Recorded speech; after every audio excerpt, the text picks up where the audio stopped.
Hi guys, welcome back to my YouTube channel. My name is Eki. If you're a returning subscriber, thank you so much for being here. And if you're new here, please do not leave without subscribing to my YouTube channel. So guys, today I'm going to be sharing with you tips that can help you survive winter in Canada.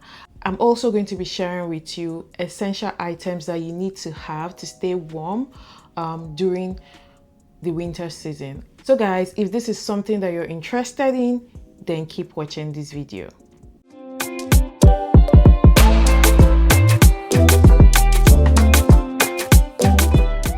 The first tip I'm going to be sharing with you guys today is very obvious: winter clothes. So you need to have the right clothes during winter.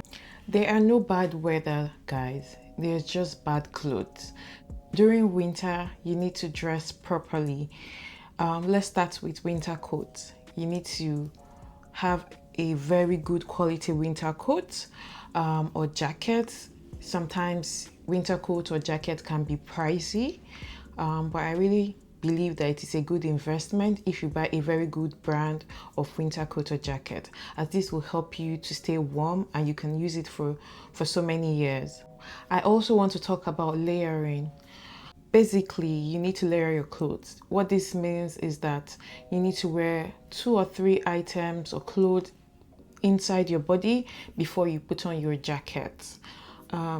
This is very important, as you don't want to wear something light and then put on your jacket because of how extreme the weather can be here in Canada.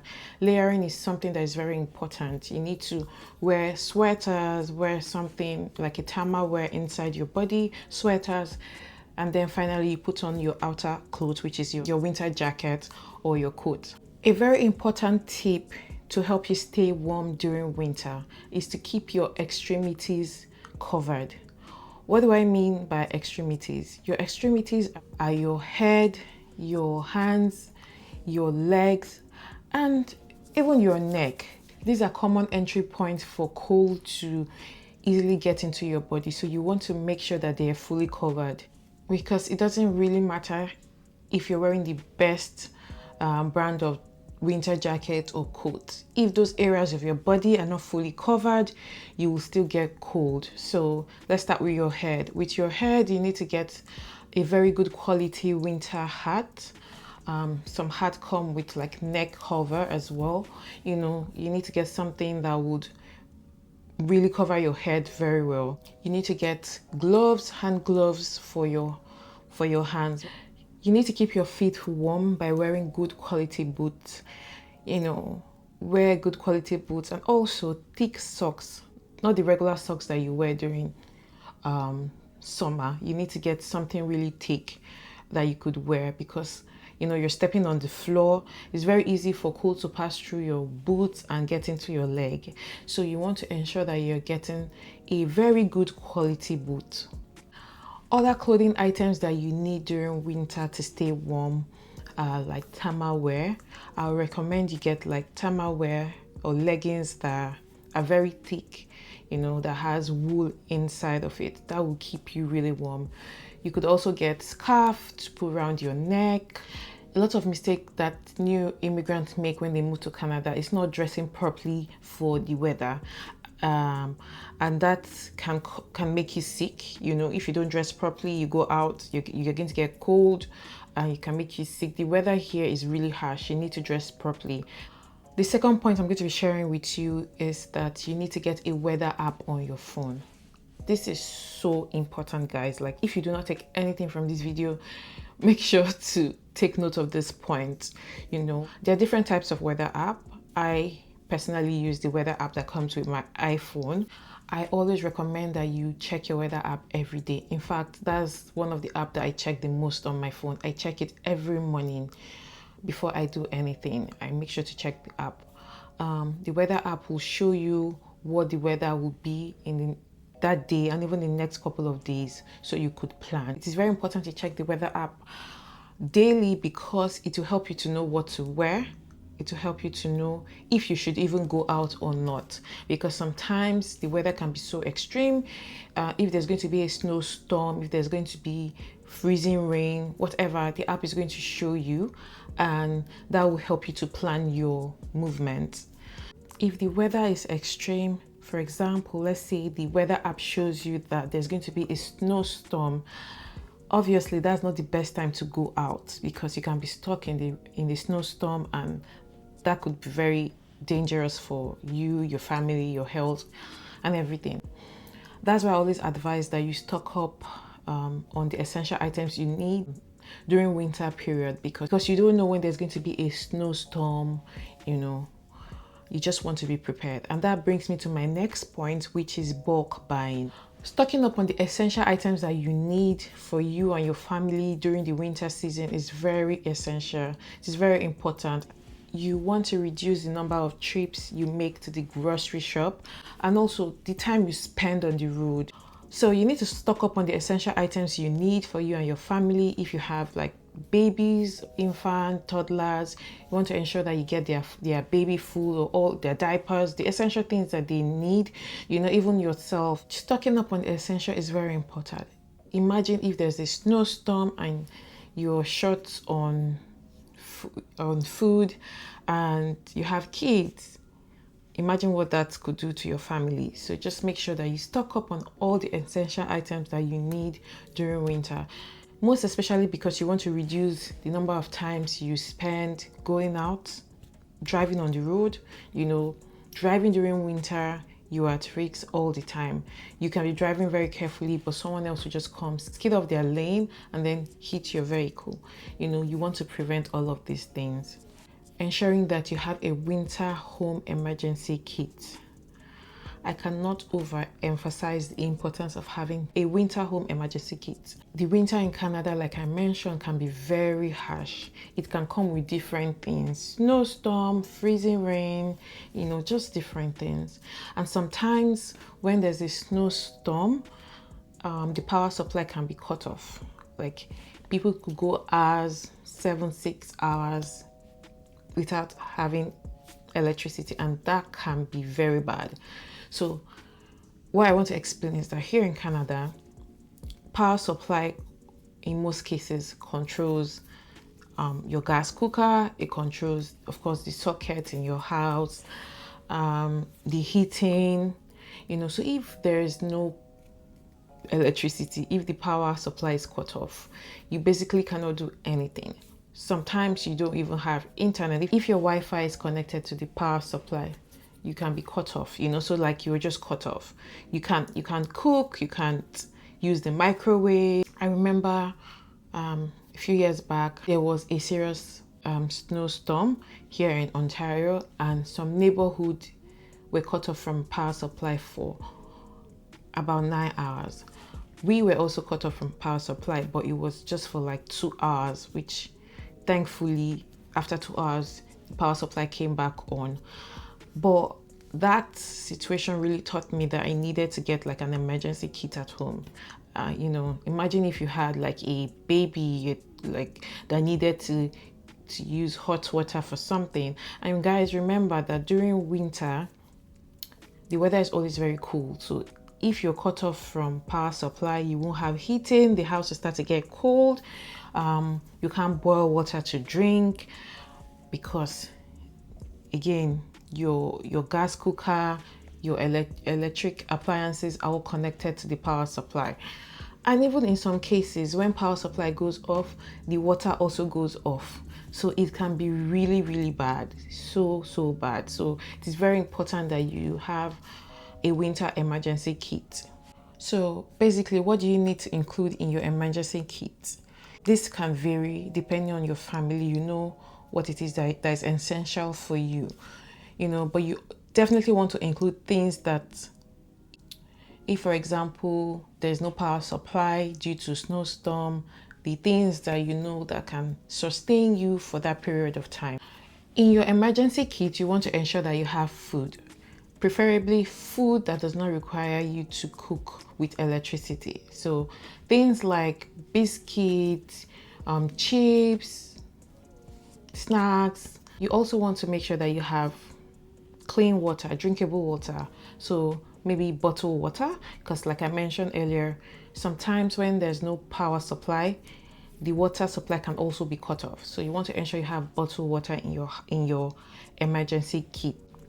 You also want to ensure that you have flashlights in your emergency kits because if there's no power supply, you also want to ensure that you have something that can illuminate your house, and you can have candles as well. Some people recommend having candles as this could keep you warm and it can also illuminate your home when there's no power supply.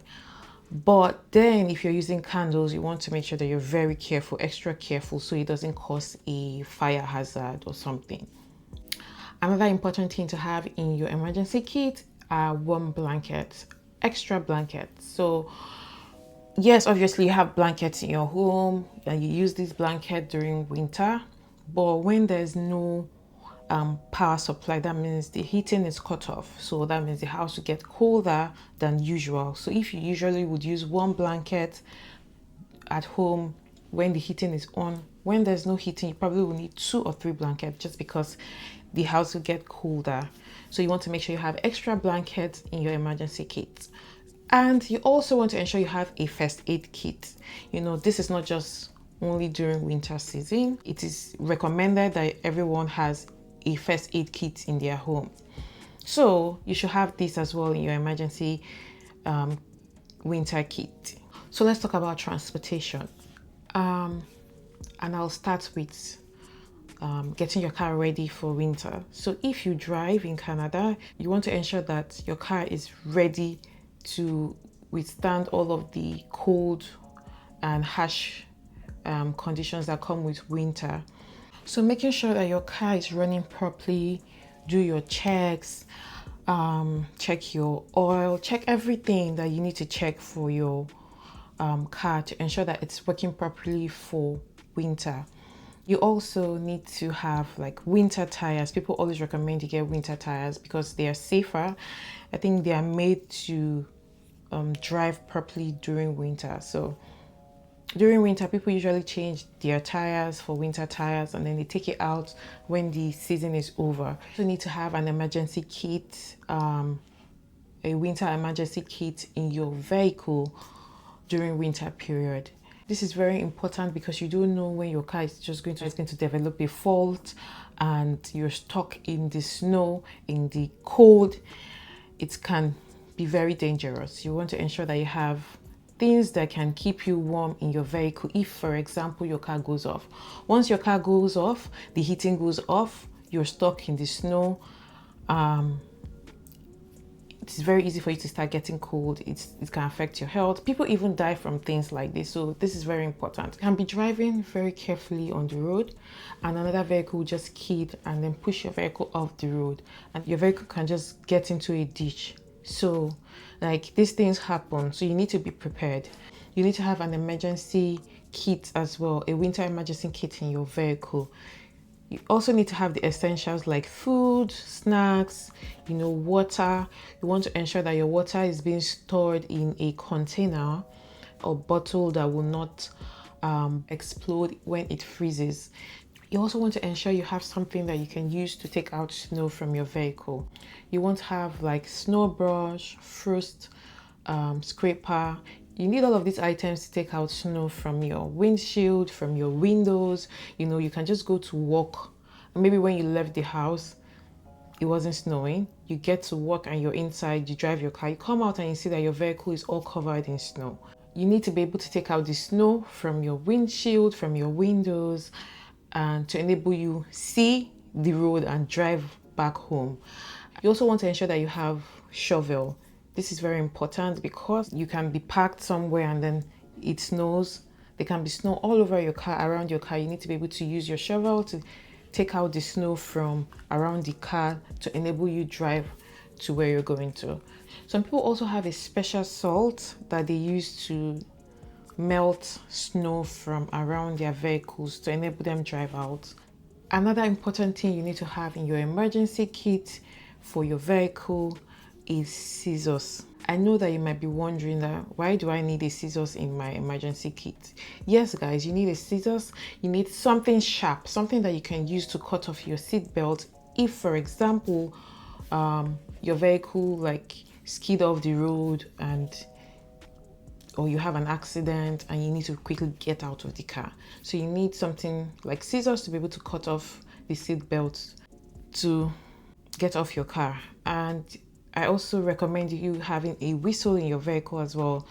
This will help you. You can blow the whistle when maybe you skid off the road and you're somewhere very, very quiet and lonely.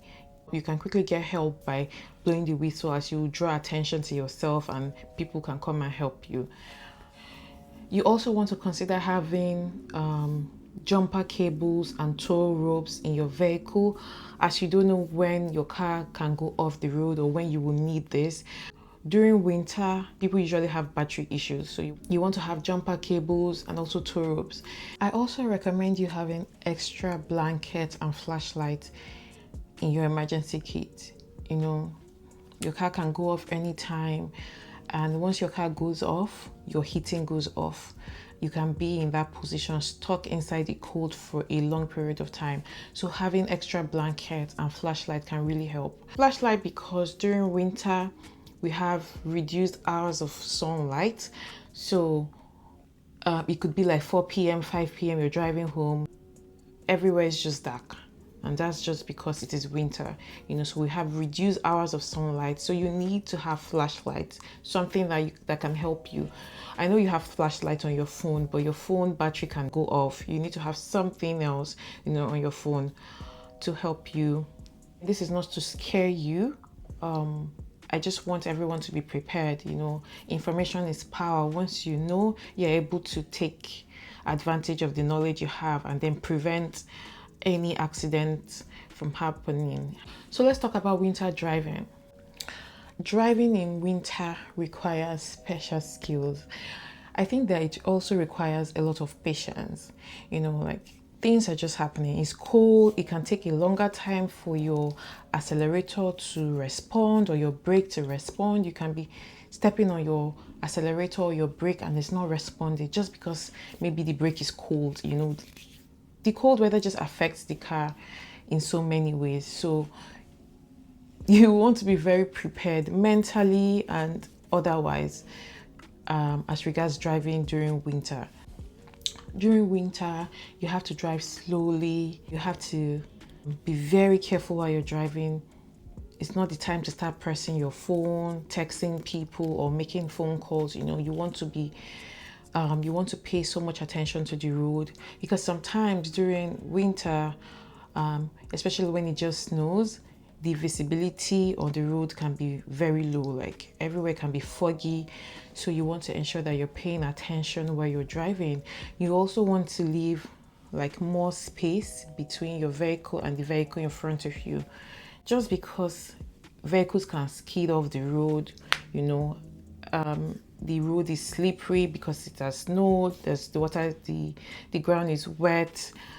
Vehicle in front can skid, it can roll back, the vehicle at your side can, different things can just happen while you're driving during winter. Winter is not a time where you drive in a hurry. Plan to leave your house way earlier because you cannot drive in a hurry during winter. And from my research, I found out that a lot of accidents happen during winter. So let's talk about using a public transportation during winter. Using public transportation during winter can be very stressful, just because sometimes you have to wait at the bus station for a while under the cold for your bus to come. So you have to be prepared to spend like some time waiting at your bus station for your bus to come.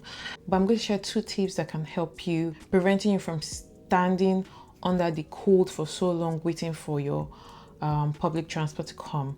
The first thing you need to do is to get the transit app. This app will show you in real time where your bus is. Usually you use your Google map to know when your bus is going to arrive at the bus station, but this transit app shows you real time. You're able to track where your bus is, because sometimes there can be a delay on the road for whatever reason and the bus can be taking so long to get to your location, even if Google Map have told you that your bus is going to get to you in 10 minutes. So Having the transit app on your phone will help you to track where your bus is in real time, and you're able to make decisions. You're able to know when to leave your house to walk to the bus station. This will drastically reduce the amount of time you spend standing under the cold waiting for your bus in the winter season. Another important tip I want to share with you as regards using public transport is that while you wait for your bus, if you have to stand under the cold waiting for your bus, you can just decide to take a walk. So let's say, for example, the next bus station is just a few walks away. You can walk, because walking can help you to get warmer faster. Winter home check. You may have to do some checks on your home to prepare you for the winter season, just because you want to be ready. You want to ensure that your heating is working properly. You want to ensure that you do proper checks on your home and everything is working properly. Because during winter, services for repairs are more expensive, just because people don't like to do a certain kind of work during the cold season. Some people even just shut down for the year and don't do any work during winter season. So people that are available to do that service for you might be charging higher fees just because of the demand for their service. Get proper health and nutrition during winter season. Trust me, guys, the winter season is not the time that you want to fall sick. You don't want to fall sick at all. So you want to ensure that you're eating healthy meals, you're being aggressive, taking your vitamins, vitamin C, vitamin D. You just want to boost up your immune system as much as possible. I mentioned earlier in this video, during winter, there's reduced amount of sunlight during the day. In most cases, the sun doesn't come out till like 8 a.m. sometimes even 9 a.m. So you can be going to work or going to drop your children off at school by 7 or 8, and it's so dark. It's so dark outside, so. And then when you're coming back from work as well, sometimes the sun sets as early as 4, 5 p.m. Everywhere is already like black, dark outside. So you want to ensure that you're eating healthy, you're taking your vitamins, you're very intentional about staying fit and healthy during the winter period. The reduced sunlight can affect a lot of people negatively. Taking your vitamins such as vitamin D and C can really help to boost your immune system and generally just help your body. You want to ensure that you're drinking warm water, drinking tea, something to just keep your body warm during winter. Another important point I would like to share with you guys is getting enough exercise during the winter season. So guys, it is very easy for you to just lay in bed and just be lazy and just lie down. You just want to be warm and just sleep, especially for people that work remotely. But not getting enough exercise can be very detrimental to your health. There's something called seasonal affective disorder. It is a form or type of depression that a lot of people experience during winter. Before coming to Canada, I've never heard of this. My home country, Nigeria, we had basically the same weather all year round. So we did not have winter. Coming here and seeing that these things exist and it actually affects a lot of people. I had to do a lot of research about it. Some of the symptoms of SAD, which is seasonal affective disorder, is just being sluggish and lazy, being sad and moody, not having interest in the things that you usually will do, having difficulty concentrating, overeating, like having cravings for carbohydrate, for sweet things, and this can increase your weight. So some people add weight during winter and this affects a lot of people, so you want to be prepared, and that's why I'm sharing all of these tips with you guys, so you know what to expect, what the winter season brings, and how you can mentally prepare for the season. I find that when I do exercises, like I don't do too much, I usually just take a walk. Sometimes I go to the gym, but I just take a walk. Taking a walk really helps me because I go out and I get to like take in fresh air. So one thing I need to mention is that during winter, when you're indoors, your heating is on, sometimes it can get choky. Taking natural air helps a lot, as this can help you. It can prevent depression, it can prevent SAD. You just need to do something that can help you pump your blood and keep your energy levels up. You need it during winter. And finally, guys, you also need to be able to have fun during winter. Plan activities that can maybe get you out of the house, get you interacting with people. You know, there are fun things to do during winter. You just don't want to be stuck up, locked inside the house, not doing anything fun. If you find fun things to do during winter, you find out that the months will go by really fast. Because winter is here. It's not something that you can say, oh, I don't want winter, and then it just goes away. If you're living in Canada, you will definitely experience winter. So you want to plan to be comfortable during winter. You still want to do the fun things that you do in other seasons of the year. So plan fun things, research fun and safe things that you can do during winter, you know, because we're having fun, you also want to be safe. You just don't want to have fun and do activities that are not safe for you. Fun and safe activities that you can do during winter. So guys, with this, I have come to the end of today's video. If you enjoyed watching this video, if you learned one or two things from this video, please do not forget to like this video, share this video with your friends and family members, and I'll see you guys in my next video.